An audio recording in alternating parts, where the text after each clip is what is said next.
뭐 이 정도는 내가 써도 되지. 이 말을 제가 진짜 많이 들어요. 맞아요. 야, 내가 이렇게 열심히 일하는데 네. 이 정도는 써도 되잖아. 네. 이 정도는 먹어도 되잖아. 이런 사고는 약간 돈을 모으는데 힘들지 않나. 부자가 되신 분들이라고 해서 놀고 먹지 않더라고요. 엄청 바빠요. 엄청 바쁘고 근면성실하게 진짜 열심히 사십니다. 근데 많은 분들이 착각을 하시는 것들 중에 하나가 부자가 되면은 다들 네. 노시는 줄 알더라고요. 그리고 이제 또 부자가 되려면은 또 마음과 시간을 빼앗기는 것들을 멀리하라. 이 내용도 좀 좋은 것 같은데 이것도 네. 좀 설명을 좀 해주세요. 저희 회사 상사분들을 보면 네. 정치 얘기를 그렇게 하세요. 그런 분들이 많죠. 그래서 뭐 애국자 마인드. 완전 애국지사들. 네, 완전 막 이렇게 정치 그리고 세계 경제 얘기 네. 이런 얘기를 너무 몰두하다 보니까 진짜 거기에 자기가 너무 빠져드는 거죠. 네. 그래서 막 거기에 너무 시간을 뺏기다 보니까 네. 자기 일도 못 하고 그냥 아무것도 못 하는 거예요. 네. 또 어떤 경우는 야구 경기에서 진 거를 네. 마치 자신이 패배한 것처럼 그렇게 심하게 몰입하시는 분들도 있거든요. 그래서 이런 분들은 너무 정신 에너지를 쏟고 있는 거죠. 네, 그게 너무 안타깝습니다. 그러니까 차라리 축구가 낫다라고 하는 게 축구는 주일에나 뭐 많이 해야 두 번인데 네. 야구는 거의 매일 하니까 그리고 야구도 상위권 팀을 응원하면 좋은데 네. 소위 말하는 그 좀 안 좋은 팀이 있어요. 저기 중부 쪽에 계신 분들, 남부 쪽에 계신 분들, 또 서울에 계신 분들 막 이런 분들이 있는데 그런 분들은 매일 기분이 너무 안 좋으신 거예요. 네. 그러다가 이제 한 7번에 한 번 또 이기면 또 막 기분 좋아지시고. 그러니까 전체적으로 사람이 좀 이렇게 우울감에 또 있는 분들이 있어요. 네. 근데 이게 그 어떤 대상과 나를 동일시하잖아요. 네. 그런 게 사실은 도움이 안 되지 않습니까? 도움 안 되죠. 이게 어떤 그 부자가 되는 거랑은 상관이 없는 건데 내가 나를 더 발전시키는 데 도움이 되는 행위에 시간을 많이 쏟아도 될까 말까 한데 사실 어찌 보면 나랑은 상관없는 어떤 그런 대상들에 너무 많은 시간을 쏟는 거잖아요. 네. 특히 이제 뭐 스포츠는 저는 뭐 그래도 괜찮다고 보는데 네. 정치는 진짜 정치에 너무 그렇게 연연하지 않는 게 사실 좋습니다. 물론 이렇게 말하면 애국심과 이제 연계가 됩니다. 앞으로 국가 미래를 걱정하지 않느냐 너는. 그래가지고 되겠느냐 막 얘기하시는데 아닙니다. 그게 아니라 너무 지나친 관심을 갖지 말라는 거죠. 왜냐면 그래서 제 동창이 있는 단톡방이 있거든요. 근데 대선 때만 되면은 한 명이 계속 그 뉴스들을 계속 올리는 거예요. 그래서 누구 이런 잘못했다더라면서 계속 올려가지고 나갔습니다. 나왔어요 그냥. 그리고 대선 끝나고 초대해달라고 해서 다시 들어왔어요. 그러니까 너무 그 동일시하지 않는 게 좋고 그런 게 이 책에도 나온다. 책에 나오는데 왜 내 인생을 이렇게 포기하고 그러지 마시고. 그리고 이제 뭐 드라마 작가 앞에서 얘기하시기도 좀 뭐하긴 하지만 드라마에 막 너무 몰입하시고. 맞아요. 네. 요즘에 또 넷플릭스 증후군이 있지 않습니까? 네. 넷플릭스를 딱 켜가지고 넘기면서 뭘 볼까 하다가 이렇게 잠드는. 이거 볼까? 볼만한 콘텐츠 뭐가 있지 하다가 이렇게 잠드는 그런 사람들도 많거든요. 엄청 많죠. 그럴 거면 딱 보고 자든가 해야 되는 그런 것도 있고 그리고 또 사교 모임에 너무 빠지신 분들도 있어요. 사교 모임 이거 너무 좀 그렇죠. 그래서 그냥 뭐 주 5일 내내 뭔가 또 술 약속 있고 뭐 어디 뭐 주말은 무조건 뭐 어디 뭐 등산 모임 있고 막 이런 것들이 있는 분들도 있거든요. 근데 이런 것들에 시간이 뺏기면 정작 중요한 내 걸 못 챙긴다. 그런 내용인 거죠. 그래서 뭔가 좀 제 느낌에는 뭔가 부자가 되신 분들을 보면은 오히려 혼자 있는 시간이 더 많았던 것 같아요. 그런 것 같아요. 그리고 혼자 있던 시간에 좀 온전히 무언가 본인에게 좀 쏟아가지고 자기가 뭔가 소득을 높였거나 아니면 투자를 막 하셔가지고 어느 정도 부자가 되신 다음에 그 다음에 이제 외로워져.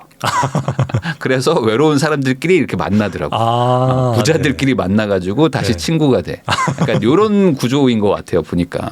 그래서 이제 처음에 있던 친구분들과는 또 약간 조금 거리감이 좀 생깁니다. 왜냐하면 또 경제적인 차이가 좀 나니까. 맞아요. 그래서 다시 이제 부자들끼리 외로운 사람들끼리 만나고 약간 그러고 있는 게 아닌가라는 생각도 드는데 그래서 이제 사교 모임 그러니까 뭐든지 과하면 안 되는 것 같아요. 그러니까 적정하다는 건 한 어느 정도일까? 그냥 한 주당 한두 시간 정도. 주에 한두 시간 정도 쓰는 거 하루에 말고요. 주말에 한두 시간 정도 쓰는 정도가 맞지 않나. 그래서 제 친구는 무슨 그 동호인 야구를 하는데 네. 일주일에 보통 한 반나절을 쓰더라고요. 네. 그래서 일주일 토요일 오전부터 오후까지 거의 하루 종일 야구를 하는데 네. 그게 제 친구의 와이프는 되게 싫어해요. 거기 가는 거를. 그럴 수 있죠. 근데 왜냐면은 야구를 하는 건 좋은데 막 끝나면 뭐 먹고 술 먹고 네. 그렇게 들어오니까 네. 그거를 좀 멀리 하더라고요. 근데 그 친구의 논리는 이거는 인맥 관리다라고 하지만 네. 제가 봤을 때는 그냥 놀고 싶어서 하는 것 같거든요. 그렇죠. 그래서 그만두라고 하고 싶은데 또 의상할까봐 그런 말을 못 하고 있어요. 그렇죠. 그 인맥 관리이긴 할 수도 있는데 네. 그 인맥을 그러면 관리해서 뭐에다 쓸 건지를 A4로 좀 적어서 달라고 하면 아마 생각보다 되게 쓸 데가 없습니다. 괜찮은 방법인데. 네. 다 나중에 쓸 데가 있어 정도로만 아마 퉁치지 않을까 싶습니다.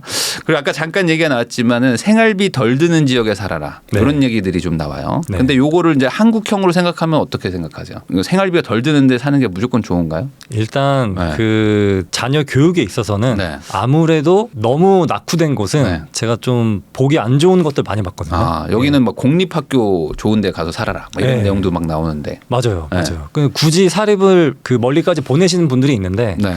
저는 그럴 필요까지는 있을까. 네. 그래서 그냥 일반 좀 괜찮은 평균 정도 하는 공립학교도 저는 충분한 것 같아요. 네. 그러면 사교육을 안 시키는 것도 괜찮다. 사교육도 본인이 원하면 시키고 네. 또 재능이 좀 보이면 시키는 건 괜찮은데 네. 진짜 나는 이거는 영 이 길이 아니다 네. 싶으면 저는 안 시킬 것 같아요. 두고 보겠습니다. 제 자녀가 진짜 만약에 엄청 끼가 있고 네. 뭐 벌써부터 막 콧대가 높고 잘생겼다면은 네. 저는 아마 엔터 쪽으로 밀어줄 것 같은데 네. 그렇지 않아서 지금 못 밀어주고 있어요. 나중에 내가 시나리오 쓰면 무조건 거기에 그냥 주인공 네. 친구 1 최소한 이런 네. 정도로 네. 밀어줄 수 있다 이겁니까? 네네. 조연으로라도. 조연으로. 하긴 뭐 그럴 수도 있고. 뭐 어쨌든 이제 생활비가 덜 드는 지역에서 거주할 수 있다면 거주하는 건 도움은 되는 것 같아요. 네. 그건 맞는데 저는 반대로 만약에 돈이 충분하신데 또 너무 저렴한 지역에 사는 거는 또 그거대로 또 좀 한국에서는 좀 안 맞는 것 같기도 합니다. 네. 우리나라는 또 워낙 너무 일반화를 맞아요. 잘해 놓는 나라여서 맞아요. 이게 신기합니다. 이게 그 주변 사람들이 얼마 벌면 어디 가서 살아야 돼가 이미 다 정해져 있는 나라여서 네. 이게 연봉이 얼마요? 그러면 거기 가서 살아야죠. 이런 것들 가지고 막 지속적으로 주변에서 막 뭐라고 하는 나라다 보니까 또 너무 차이 나는 동네 가서 사는 것도 또 나름 힘든 점도 있더라고요.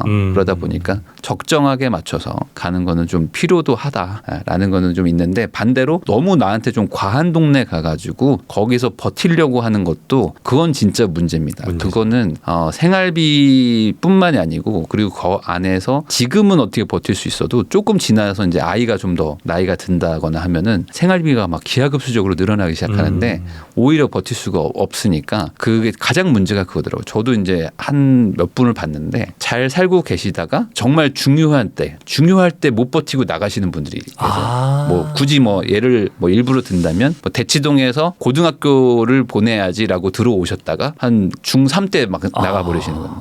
뭐 예를 들어 애가 공부를 잘하는데 네. 뭐 그러면 그게 의미가 없을 수도 있는 없죠. 거잖아요. 네. 그러니까 내 어떤 경제력과 이런 거에 고려해가지고 지역을 잘 고르시는 게 중요합니다. 그리고 많은 백만장자들이 차에 대해서 별로 욕심이 없더라. 네. 그런 내용들도 나오는데 차에 대해서는 어떻게 생각하십니까? 저도 욕심 없는 사람 중에 한 명인데 네. 그 여기서는 되게 뭐 토요타 캠리 뭐 미국에서는 소나타라고 불리는 네. 토요타 캠리라든지 혼다 그런 차들이 대부분 백만장자들이 많이 타고 있다고 해요. 네. 그래서 저도 원래 그 이번에 소나타 신형으로 바꾸려고 했는데 그랜저 정도로 하시라고 그때. 근데 이 책에서 네. 3년이 지나면 네. 3년이 지난 차가 제일 좋다고 하더라고요. 예, 보증도 남아 있고 네. 감가도 많이 돼서 네. 그래서 저도 소나타 신형이 3년 지나면 네. 그거를 중고로 살 계획으로 바꿨습니다. 그러면은 지금 이미 3년 지난 구형을 사시지 왜 신형을 3년 지나 그럼 안 사겠다는 얘기시네요. 26년대에서 사신다는 얘기. 네, 아마 계속 미뤄질 것 같아요. 그러면은 왜 굳이 그렇게 하시려고? 네. 차를 별로 안 타다 보니까. 네. 그렇긴 하죠. 물론 저도 이제 차를 한 대 팔긴 팔았는데 차를 사실 잘 안 타요. 네. 서울에 있거나 그러면 잘 안 타게 되고 그리고 나이를 먹으면 먹을수록 점점 더 네. 차를 안 타게 되는 것 같다는 네, 생각이 맞아요. 들고 지하철을 타는 일이 훨씬 더 많아지고 네. 정말 급하면은 이제 택시를 타고 네. 그리고 술자리도 좀 이제 저는 좀 많아지다 보니까 대리를 부르거나 네. 이런 일들을 하는 게 더 힘들더라고요. 맞아요. 대리가 더 너무 힘들어요. 힘들어요. 네. 너무 힘들어서 차라리 택시를 타거나 이런 게 네. 낫지. 그래서 이거는 제가 봐도 차를 타는 게 큰 의미가 없구나. 특히 네. 서울 안에서는. 네. 근데 이제 그 반대로 이제 그 부자가 아닌 사람들이라고 할까요? 그런 사람들은 또 이 소비에 대해서 또 잘못된 생각을 갖고 있다. 네. 이런 내용들도 좀 들거든요. 네. 뭐 네. 이 정도는 내가 써도 되지. 이 말을 제가 진짜 많이 들어요. 맞아요. 야, 내가 이렇게 열심히 일하는데 네. 이 정도는 써도 되잖아. 네. 이 정도는 먹어도 되잖아. 이런 사고는 약간 돈을 모으는데 힘들지 않나. 네. 그러니까 내가 이 정도 버는데 이것도 못해? 네. 이 말. 네. 이거 진짜 많이 들었습니다. 저 옛날에 회사 다닐 때도 그랬고 꽤 많은 분들이 이런 얘기를 하는데 그걸 어디 뭐 법에 정해놨는지 모르겠는데 아니 내가 이 정도 버는데 이 정도 여행도 못 가요? 라고 말 많이 해요. 그리고 아니 내가 이 정도 버는데 어떻게 이걸 사요? 이 정도는 사야지라는 거. 근데 삼성 다니셨으니까 삼성 부심 있는 분들이 좀 있지 않았나요? 많죠. 많았나. 삼성 부심이 꽤 큽니다. 그게 사실 인위적으로 삼성 부심을 좀 만들기도 하고요. 처음에 그래요? 회사에서 약간 없었나요? 그 처음에 그 그룹 교육 뭐 이런 거 좀 세게 안 하나요? 좀 하긴 했는데 삼성만큼 아니었던 것 같아요. 저는 뭐 심했습니다. 그래서 그때 삼성은 좀 그런 게 좀 심합니다. 그래서 막 파란 피 막 이런 거 막 좀 빨간색 피이긴 하지만 헌혈하면 파란 피 나올 것 같은 생각을 들게 해요. 그래서 이제 막 그 삼성 부심, 막 그 명함 막 이런 거 막 사원증 막 이런 거에 대해서 약간 좀 강력한 그런 걸 주기 때문에 그래서 내가 또 이런 데 다니는데 차도 또 하나 좀 그랜저 정도는 뭐 제네시스 정도는 이런 생각들을 좀 하게 되고 그래서 제가 그 수원 살 때 삼성전자 되게 근처였거든요. 삼성 임직원분들이 되게 많았어요. 근데 진짜 차는 그 독일 그 3사 그 차들이 진짜 많았습니다. 네, 맞아요. 뭐 요즘에는 아마 더 많이 뽑을 것 같기도 한데 뭐 C클래스 정도도 뭐 많이 탈 것 같고 그리고 이제 그런 걸 많이 하죠. 뭐 명품도 많이 사고 여자 동기들도 보면은 명품들 많이 샀고 남자 동기들은 이제 차 좋은 거 사고 여름 휴가를 그렇게들 좀 좋은 데로 많이 갔어요. 좋은 데 가죠. 좋은 데 많이 갔어요. 뭐 이렇게 강릉이나 강화도 같은 이런 데 안 가고 대부분 이제 뭐 유럽으로 좀 가고 뭐 유럽으로 많이 가죠. 하와이들 좀 가고 뭐 LA 가는 친구들도 좀 많았었고 그러니까 이게 벌면 거의 그냥 성과급 같은 거는 거의 여름 휴가나 뭐 이런 데다 썼던 걸로 저도 보는데 이제 그게 그런 거죠. 이 정도는 해야 돼라는 그 나만의 기준. 그리고 그 같은 그 집단 안에서 다들 그러니까 나도 그 정도는 해야겠다라는 생각을 하는 거야. 근데 그 안에서도 어떤 그 형이 하나 있었는데 그 형은 아예 안 쓰는 거예요. 아예 안 쓰고 그 3년 동안 해외에 간 분이 있었는데 해외 가면은 연봉을 한 1.5배에서 거의 막 2배 가까이 줬거든요. 근데 아예 안 써요. 돈을 아예 안 쓰고 거의 그 군대 갔듯이 군대 어디 뭐 장교 간 것처럼 정말 3년간 정말 똘똘 모은 분이 있었거든요. 그리고 이제 한국에 복귀했는데 그 동안에 어떤 저축액이 어마어마한 차이가 있는 거예요. 다른 그 친구들과 좀 쓴 친구랑. 거의 한 2~3배 격차가 나다 보니까 그분이 이제 확연하게 치고 나가는 그런 모습을 좀 보여줬죠. 그러니까 이게 나는 어느 정도는 해야 돼라는 것도 그게 어디 정해진 게 아니다 보니까 본인 스스로 그런 것들을 좀 멀리할 필요가 좀 있습니다. 특히 인스타 같은 거. 인스타그램 진짜 조심해야 돼요. 인스타는 진짜 조심해야 됩니다. 그리고 카톡이랑 그 카톡 프로필도 좀 조심해야 됩니다. 카톡 프로필은 진짜 그냥 그 사람 모양 있죠. 그 기본 사람 있죠. 사용자 그냥 그 모양. 그걸로 해놓으시는 게 제일 좋아요. 그거 카톡 프로필 안 바꾸면 안 바뀌면 친구들이 뭐라고 하는 거 아세요? 너 뭐 뭔 일 있니? 뭐 이러는 거 아세요? 너무 안 바뀌면? 여름 휴가인데도 안 바뀌면? 그러니까 그냥 아예 없게 해놓는 게 좋습니다. 그 친구들이 뭔가를 하라고 계속 옆에서 막 압박을 줘요. 맞아요. 그런 거 조심하셔야 됩니다. 그리고 이제 뭐 다양한 일에 대해서 경험도 하라 이런 내용도 좀 있죠. 네. 그래서 이거를 직접 체험을 해야만 이 일을 알 수 있거든요. 근데 저도 처음에 아르바이트를 시작한 게 고등학교 졸업하자마자 롯데리아였어요. 근데 롯데리아. 이거 부모님이 되게 말렸거든요. 왜요? 무슨 롯데리아냐. 그러니까 버거킹이지. 이거였나? 야 무슨 롯데리아냐 버거킹에서 해라. 그래서 그 일산에 있는 그 롯데리아에서 시작했거든요. 네. 근데 부모님은 말렸는데 저는 그냥 했습니다. 근데 그때 최저 시급이 1,500원인가 그랬던 것 같아요. 네. 그래서 막 냉동 창고 가서 날르고 감자 튀기고 막 그런 걸 했는데 그걸 배우다 보니까 진짜 많은 걸 배웠어요. 일단 뭐 조직 생활도 배우고 그 팀워크 있잖아요.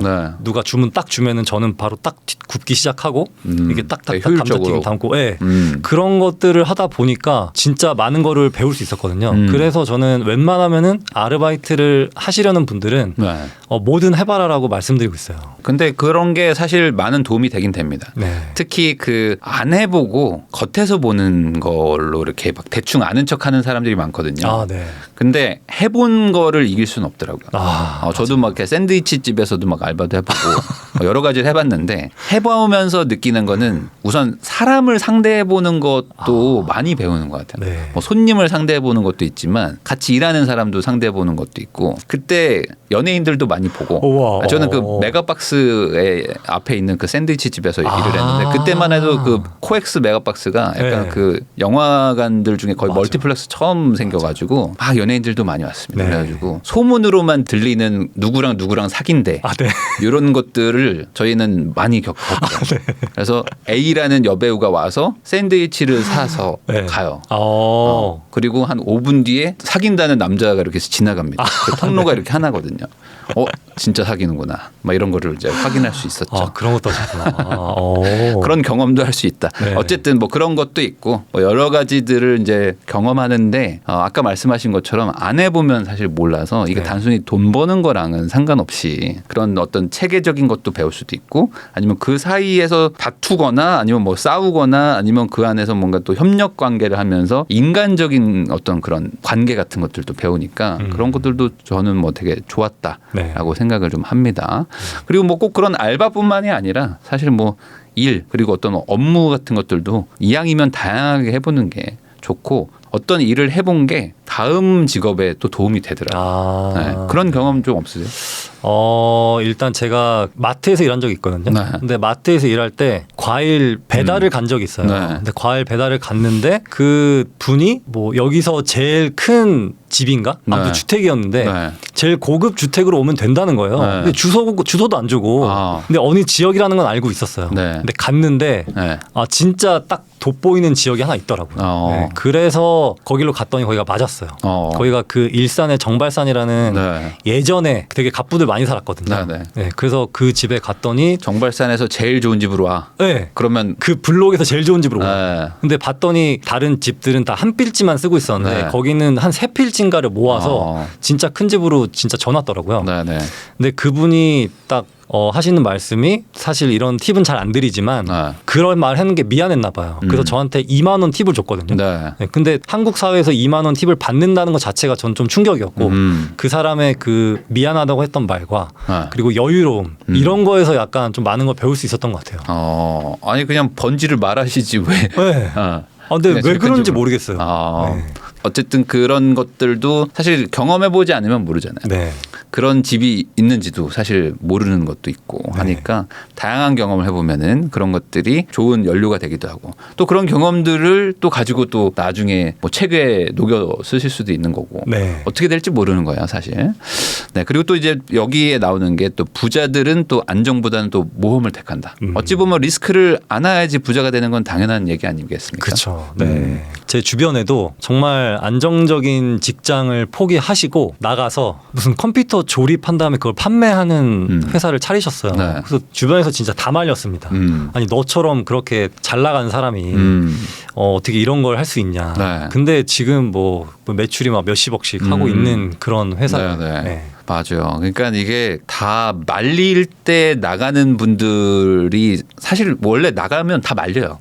네. 맞죠? 특히 이제 회사원인데 나가면은 옆에 있는 회사원분들 중에 그래 나가라라고 말하는 분들은 저는 거의 못 봤어요. 맞습니다. 왜냐면 이제 같이 있는 분들인데 그리고 대부분 이제 뭐 물론 나가라고 하는 분들도 있죠. 그럼 뭐 일 정말 안 하고 하는 분들은 뭐 나가라고 하겠지만은 그 보통은 잘하시는 분들이 이제 나가려고 하는데 그런 분들도 나름 이렇게 잘 그런 거 뭐 이렇게 계산도 해보시고 뭔가 아이템이나 이런 것들이 괜찮으니까 나가는 경우도 많은데 물론 나간다고 다 잘 되는 건 아니지만 네. 나가셔가지고 정말 그 리스크를 안았지만 그게 더 큰 성과로 돌아오는 경우들도 많고 투자도 마찬가지겠지만 리스크 없이 리턴이 돌아오지는 않잖아요. 네. 네, 그러니까 리턴만 보시는 분들이 많은데 그 앞에는 분명한 리스크를 내가 감수했다는 거 그 부분이 있다는 걸 꼭 기억을 좀 해주셔야 됩니다. 그래서 많은 분들이 이제 우리는 뭐 투자 방송이니까 절대 안 잃으려고 하는 분들이 있거든요. 아, 네. 100원도 손해 보면 큰일 난다고 생각하는 분들이 있어요. 특히 네. 이제 뭐 부동산 같은 경우도 지금 보면 발목이에요, 뭐 무릎이에요, 아니면 뭐 어떻게 정강이에요, 뭐 복숭아뼈입니까, 막 이렇게 하시는 분들이 있는데 그렇게 말하는 분들도 결국에 항상 발바닥을 찾거든요. 맞아요. 발목이면 산다는 분들도 사실은 안 사요. 왜냐하면 발목에서 샀다가 더 내려갈 수도 있다는 생각에. 근데 사실 발바닥을 찾기는 사실 너무나 어려운 거기 어렵죠. 때문에 불가능하죠. 네. 결국에 조금의 그 리스크가 얼마나 크냐, 이 리스크가 얼마나 크냐의 그 확률에다가 베팅을 하는 거지. 네. 뭐 절대 잃지 않겠다. 뭐 이런 생각을 할 수는 없고. 그래서 부동산이 뭐 불로소득이라고 하신 분들이 있는데 네. 사실 전 불로소득이 아니라고 보거든요. 네. 네, 이게 내 노력도 들어가야 되고 언제든지 잃을 수도 있고 뭐 얻을 수도 있기 때문에 네. 항상 양면의 그 칼날이라서 그렇죠. 저는 이건 불로소득이라고 생각하진 않아요. 그러니까 투자만 하면 버는 거라고 생각하시는 거는 또 잘못된 거죠. 네. 반대로 투자해서 잃기도 하는 게 뭐 투자인 거니까 결국에 안정보다는 모험을 택해야지만 부자가 된다는 거는 뭐 당연하지만 또 다시 한번 강조를 하는 부분이 이 책에도 나옵니다. 그리고 이제 부자를 금방 되려고 하지 마라. 그래서 평균 연령이 50대 중반이다. 이런 내용도 좀 나오죠. 맞아요. 요즘에 들어서 뭐 네. 30대 초반이 얼마 부자가 됐다더라 이런 그런 미디어에서 좀 볼 수 있는데 네. 제가 느끼기에는 이거는 정말 극히 일부입니다. 음. 네, 진짜 많은 부자들을 만나본 결과 네. 대부분이 저보다 한 10년에서 15년은 선배세요. 네. 네, 그래서 그분들의 얘기를 들어보면은 지금 자기도 되게 뭔가 이런 젊은 부자들을 보면서 내가 좀 늦었나 싶지만 결국에는 이런 경우는 잘 없더라. 결국에는 천천히 가는 거더라. 그런 말씀을 하시더라고요. 네, 맞아요. 사실 그러니까 일을 시작하는 게 뭐 20대 후반에서 30 정도에 시작을 해가지고 뭐 본격적으로 저축을 하면 아마 뭐 투자금이랄 게 뭐 1년에 3, 4천씩 저축을 하더라도 네. 10년 모아야 이제 한 3, 4억 정도인데 그러면 이미 뭐 30대 후반에서 40대 정도잖아요. 네. 그때부터 투자를 해서 본격적으로 잘 되면 뭐 사업을 하시든 뭐 하시든 거의 40대에서 50대 정도가 되지 않을까. 네. 그러니까 이게 사실은 어찌 보면 정상적인 그 연령인데 네. 물론 이제 어떤 운때와 여러 가지가 잘 맞으면 조금은 더 당겨질 수도 있지만 그게 일반적인 일은 아니고 그리고 그런 분들은 보통은 더 일찍 시작한 경우들도 많다 보니까 이 시청하시는 시청자분들이 뭐 내가 이미 시작을 뭐 만약에 뭐 28이나 35에 했는데 나는 한 3년 안에 뭐 엄청난 부자가 되겠다라고 생각하시는 거는 그것도 욕심일 수도 있는 거죠. 네, 그렇죠. 어찌 보면 지난 과거들은 다 그냥 무시하고 나는 잠깐 반짝해가지고 확 부자가 돼야지라고 생각하는 것도 잘못된 거니까 지금부터 다시 그러면 한 10몇 년 고생을 하더라도 나중에 부자가 돼야지라고 생각해서 정석적으로 부자가 되는 것도 괜찮다고 생각을 하고 또 그게 있습니다. 저도 느끼는 건데 부자가 되신 분들이라고 해서 놀고 먹지 않더라고요. 아, 엄청 바빠요. 엄청 바쁘고 근면성실하게 진짜 열심히 사십니다. 근데 많은 분들이 착각을 하시는 것들 중에 하나가 부자가 되면은 다들 네. 노시는 줄 알더라고요. 이거 드라마가 문제인 것 같아요. 그러게요. 왜 그렇게 하시는 겁니까? 저는 부자들도 엄청 열심히 하는 드라마를 쓰도록 할게요. 그러면 재미가 없을 텐데. 네. 뭔가 그 치정과 살인, 서스펜스 이런 거 좀 넣어주셔야 되는 거 아니에요? 네. 명품들 막 들고.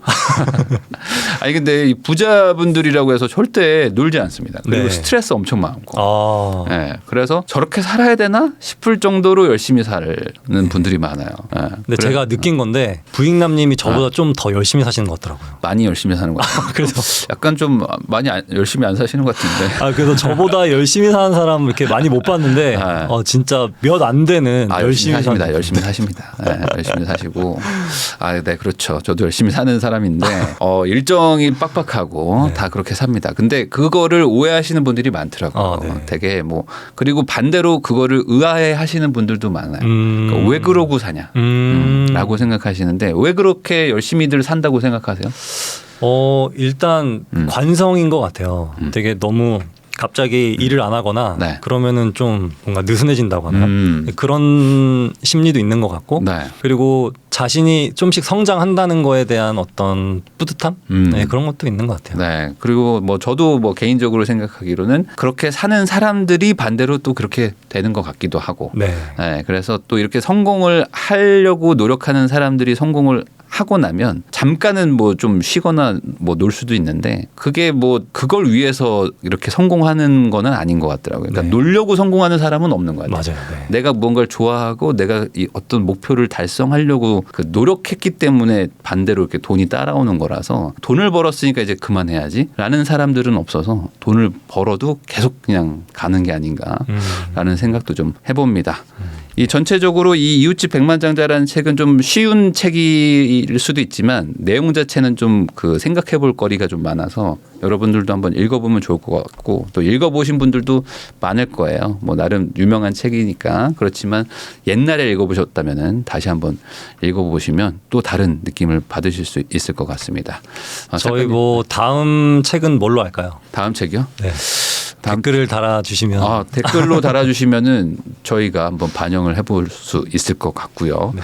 그 전반적으로 지금 저희가 이제 그 부동산 투자를 떠나서 네. 그냥 이 부자가 될 수 있는 마인드에 대한 얘기들을 좀 해보고 있는데 뭐 저희 둘 다 뭐 부동산 기반의 투자자이기도 하니까 뭐 부동산 책을 해볼 수도 있을 것 같고 아니면 계속 이런 식으로 어떤 마인드에 대한 얘기들을 해볼 수도 있을 것 같습니다. 이 전반적으로 이 책 마지막으로 뭐 총평 한마디 해주시고 끝내시죠.